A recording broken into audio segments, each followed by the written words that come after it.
Praise the Lord. இயேசுவின் நாமத்தில் உங்களை வாழ்த்துகிறேன். இந்த நாளில் யாத்திராகமம் 20ஆம் அதிகாரம் 24வது வசனத்தை நாம் வாசிக்க கேட்போம்.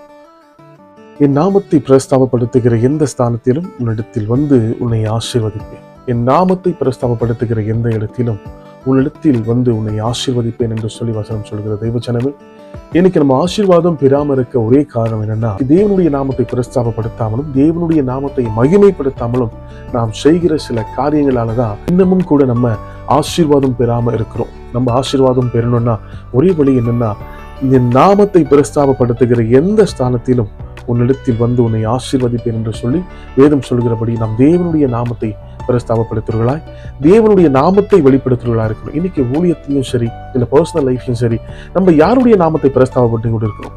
யாருடைய நாமத்தை காற்றும், யாருடைய டேலண்ட்டை வெளியே காற்றும். என்னால முடியும், நான் செய்வேன், நான் தான் எல்லாத்துலயும் சொல்லி இன்னைக்கு பெருமை பாராட்டுகிற காரியம் நமக்குள்ள இருக்கிறதுனாலதான் நம்ம இன்னமும் ஆசீர்வாதம் பெறாம இருக்கிறோம். தெய்வ சனமே, தெளிவாய் சொல்லுகிறது வேதவசனம், பெருமை உள்ளவனுக்கு தேவன் எதிர்த்து நிற்கிறார், தாழ்மை உள்ளவர்களுக்கும் கிருபை அளிக்கிறார்னு சொல்லி நம்ம அப்படி பாருங்க. யோவான் 8ஆம் அதிகாரத்தில் நம்ம பார்க்க போகிறோம். 54வது வசனம் யோவான் 8ஆம். இயேசு பிரதியுத்தரமாக, நானே என்னை மகிமைப்படுத்தினால் அந்த மகிமை வீணாயிருக்கும்.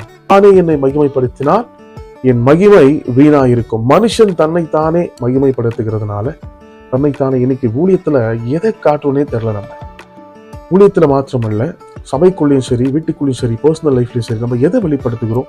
என்னால முடியும், என்னால செய்ய முடியும். ஆண்டவர் சொல்றாரு, என்னை இல்லாமல் உங்களால் ஒன்றும் செய்ய முடியாதுன்னு சொல்லி. ஆனா நம்ம சொல்றோம், என்னால எல்லாம் முடியும். என்ன மனுஷன் சொல்லுவான், நான் இல்லாம உன்னால எதுவும் செய்ய முடியாதுன்னு சொல்லி. இப்படி நம்ம மனுஷனுடைய நாமத்தை பிரஸ்தாபப்படுத்திக் கொண்டு நம்மை நாமே பெருமைப்படுத்துகிறதுனால் தேவனுடைய கிருபையை இழந்தவர்களாய், தேவனுடைய ஆசீர்வாதத்தை இழந்தவர்களாய் இன்னைக்கு வாழ்ந்து கொண்டிருக்கிறோம். அன்பான தெய்வச்சனமே, தேவனுடைய நாமத்தை பிரஸ்தாபப்படுத்துவோம். அவருடைய ஆசீர்வாதங்களை நாம் பெற்றுக்கொள்ளும். நம் இயேசுவை பற்றி பேச, இயேசுவை பற்றி சாட்சி சொல்ல, அநேகர் இடத்துல நம் இயேசுவை பிரதிபலிக்கிறவர்களால் வாழும்போது கர்த்தர் நம்மை ஆசீர்வதிக்க தெய்வமா இருக்கிறார். நிச்சயமாய் நாம் இனிமேலும் தேவனுடைய நாமத்தை பிரஸ்தாபப்படுத்துவோம், அவரை வெளிப்படுத்துவோம், நம்ம பெருமைகளை உடைப்போம். இன்னைக்கு நம்ம யாரை வெளிப்படுத்துறோம், எதற்காக வெளிப்படுத்துறோம் தெரியாம வெளிப்படுத்தாம தேவனை உண்மையோடு உத்தம இதயத்தோடு வெளிப்படுத்தி அவருடைய நாமத்தை பிரஸ்தாபப்படுத்துமையானால் கர்த்தர் நம்மை ஆசீர்வதிப்பது அவ்வளவு நிச்சயம். கர்த்தர் உங்களை ஆசீர்வதிப்பார். God bless you.